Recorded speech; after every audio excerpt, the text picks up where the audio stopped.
students. Morning. We have already read yesterday till interrogative sentence. Today I am going to start voice part 5 from imperative sentence. Heading imperative sentence. IMPERATIV imperative sentence.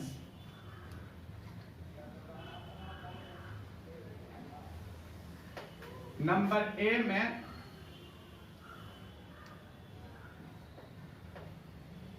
imperative sentence having the sense of order. वैसे imperative वाक्य जिसमें क्या चीज का बोध हो? Order का, आज्ञा देने का, है ना। उसका पैसिव कैसे बनेगा? जो रूल में इसका रूल होगा पैसिव का, लेट लगाएंगे, let plus object, nominative case नहीं, है ना।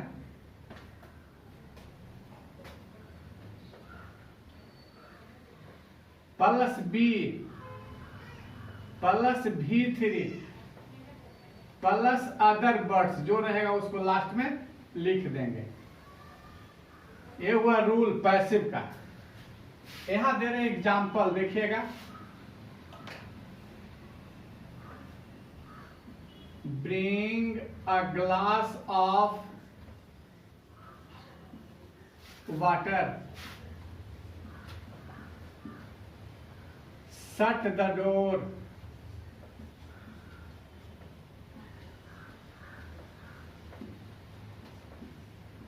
Do this work. ये एक्टिव है तीन सेंटेंस। ये तीनों सेंटेंस क्या है? एक्टिव में है। इसी को हमको पैसिव बनाना है। देखिए रूल को फॉलो कीजिए। लेट ऑब्जेक्ट इसमें कौन है? पूरा object, a glass of water. तो let a glass of water we, और ब्रिंग का तीसरा रूप brought. Let a glass of water be brought. अगर कुछ अदर वर्ड्स रहेगा तो उसको लास्ट में लिख देंगे। इसमें कुछ अदर वर्ड्स नहीं है। शट द डोर, तो क्या हो जाएगा? Let the door be shut. Shut का तीनों रूप वही चलता है, shut shut shut. Do this work, तो let this work be done. ये हो गया पैसिव। लिखिए इसको इतना, ठीक है। अब इंपरेटिव सेंटेंस में ऑर्डर वाले वाक्य में सिर्फ इंपरेटिव वर्ब रहे, ऑब्जेक्ट नहीं रहे। इसी में if in imperative sentence only imperative verb without object, without object। जैसे पहले हम देख रहे थे bring a glass of water, तो ऑब्जेक्ट था ए ग्लास ऑफ वाटर। अब खाली रहे, जैसे कहता है कि सिर्फ क्या रहे? विदाउट ऑब्जेक्ट, ऑब्जेक्ट नहीं रहे, तो उसका पैसिव, उसका रूल होगा you are ordered to plus V1, बस इतना ही बनेगा। You are ordered to plus V1 के प्रयोग से बनाया जाएगा। You are ordered to plus V1, जैसे गो, ये एक्टिव है, एक सेंटेंस हो गया। गो माने हो गया जाओ, जाना नहीं बल्कि हो गया जाओ। कम हेयर के मतलब हो गया यहां आइए या यहां आओ। स्टैंड अप, स्टैंड अप माने खड़े हो जाओ। ये एक्टिव है तीनों, इसका पैसिव सब में लगेगा इतना। You are ordered to go, you are ordered to come here, you are ordered to stand up, बन जाएगा ना। देखिए तो क्या हो जाएगा, you are ordered to go, you are ordered to come here, you are ordered to stand up, stand up। ये हो गया पैसिव। लेकिन पहले वाले एग्जाम्पल में ये रूल अप्लाई कीजिएगा तो गलत हो जाएगा। यह रूल इसी में होगा कब, जब सिर्फ वर्ब रहे, ऑब्जेक्ट नहीं रहे। Write down. अब इसका बी पार्ट में हम लोग आ रहे हैं, इंपरेटिव सेंटेंस का part B. Part B,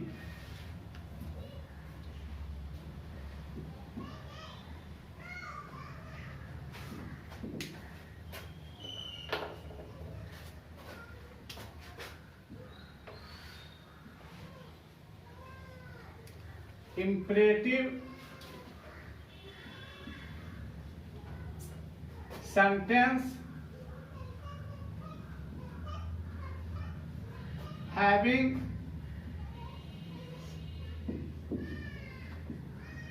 the sense of advice, advice, ADVIC। ये एडवाइस नाउन है, एक होता है एडवाइस, ADVIC वो वर्ब है।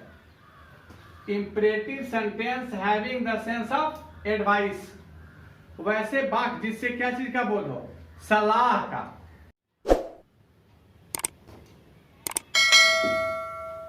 रूल में object in nominative case plus should plus be plus V3 plus other words. ठीक है। अब देखिए एग्जांपल, लव योर नेशन पहला। दूसरा में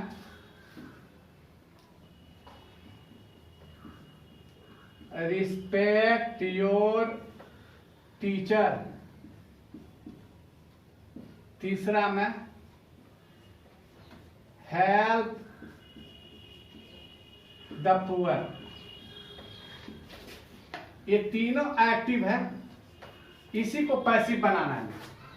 तो इसका आंसर होगा सब में, ये ऑब्जेक्ट हो गया your nation, your teacher, the poor.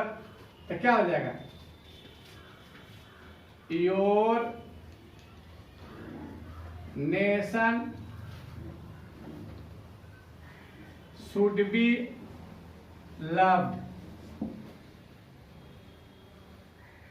your teacher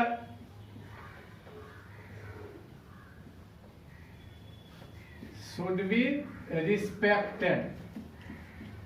B3 सब में रहेगा।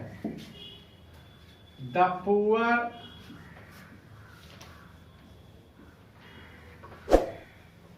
should be helped, the poor should be helped। ये हो गया पैसिव। ठीक है।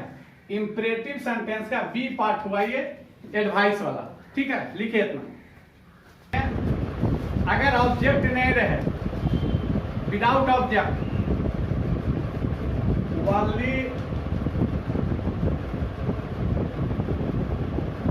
only imperative verb having the sense of advice, advice का बोध हो, लेकिन सिर्फ क्या हो, वर्ब हो, ऑब्जेक्ट नहीं रहे। जैसे वर्क हार्ड, ये एक्टिव है, वर्क हार्ड, तो इसका पैसिव बनेगा यू आर एडवाइज्ड टू। यहां जो सी है एस हो जाएगा, ये वर्ब हो गया। You are advised to work hard, ये हो गया पैसिव, है ना। दूसरा example, come in time,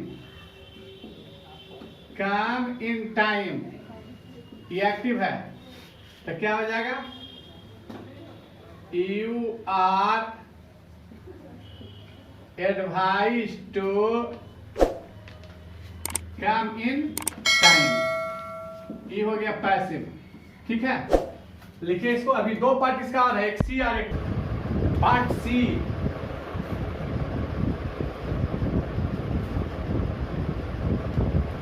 imperative sentence having the sense of request,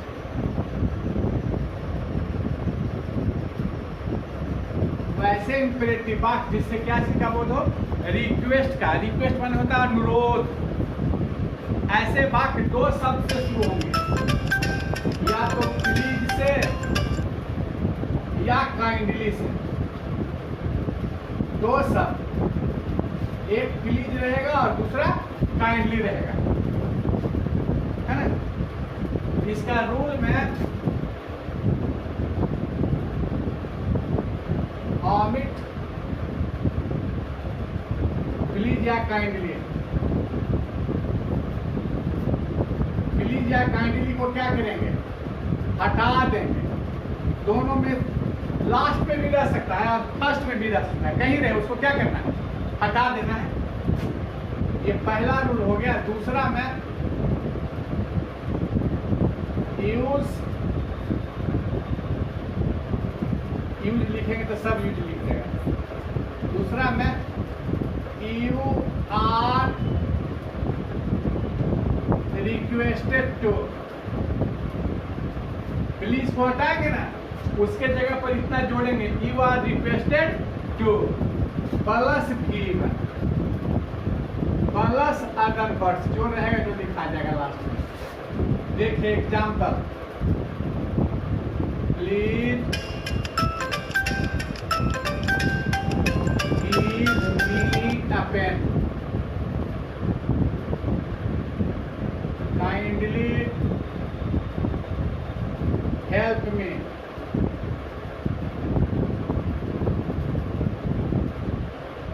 come here please. तीन सेंटेंस है, तीनों एक्टिव है।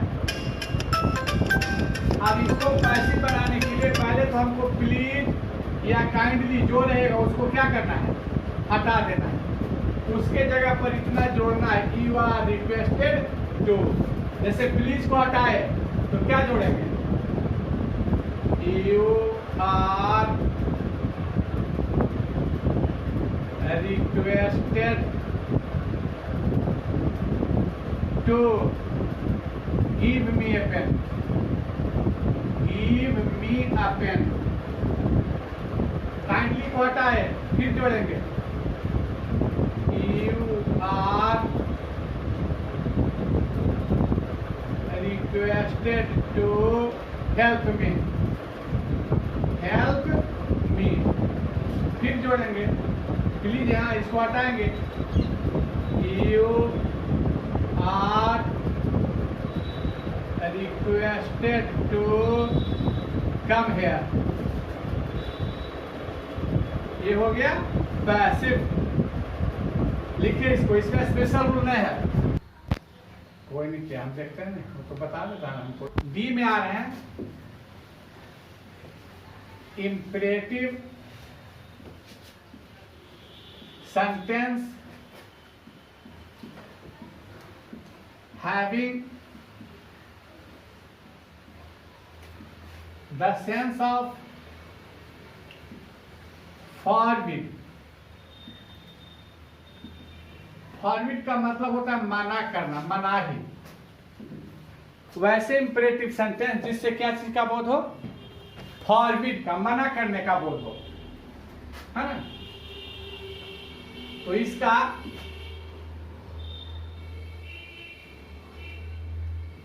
Object in nominative case plus should plus not plus B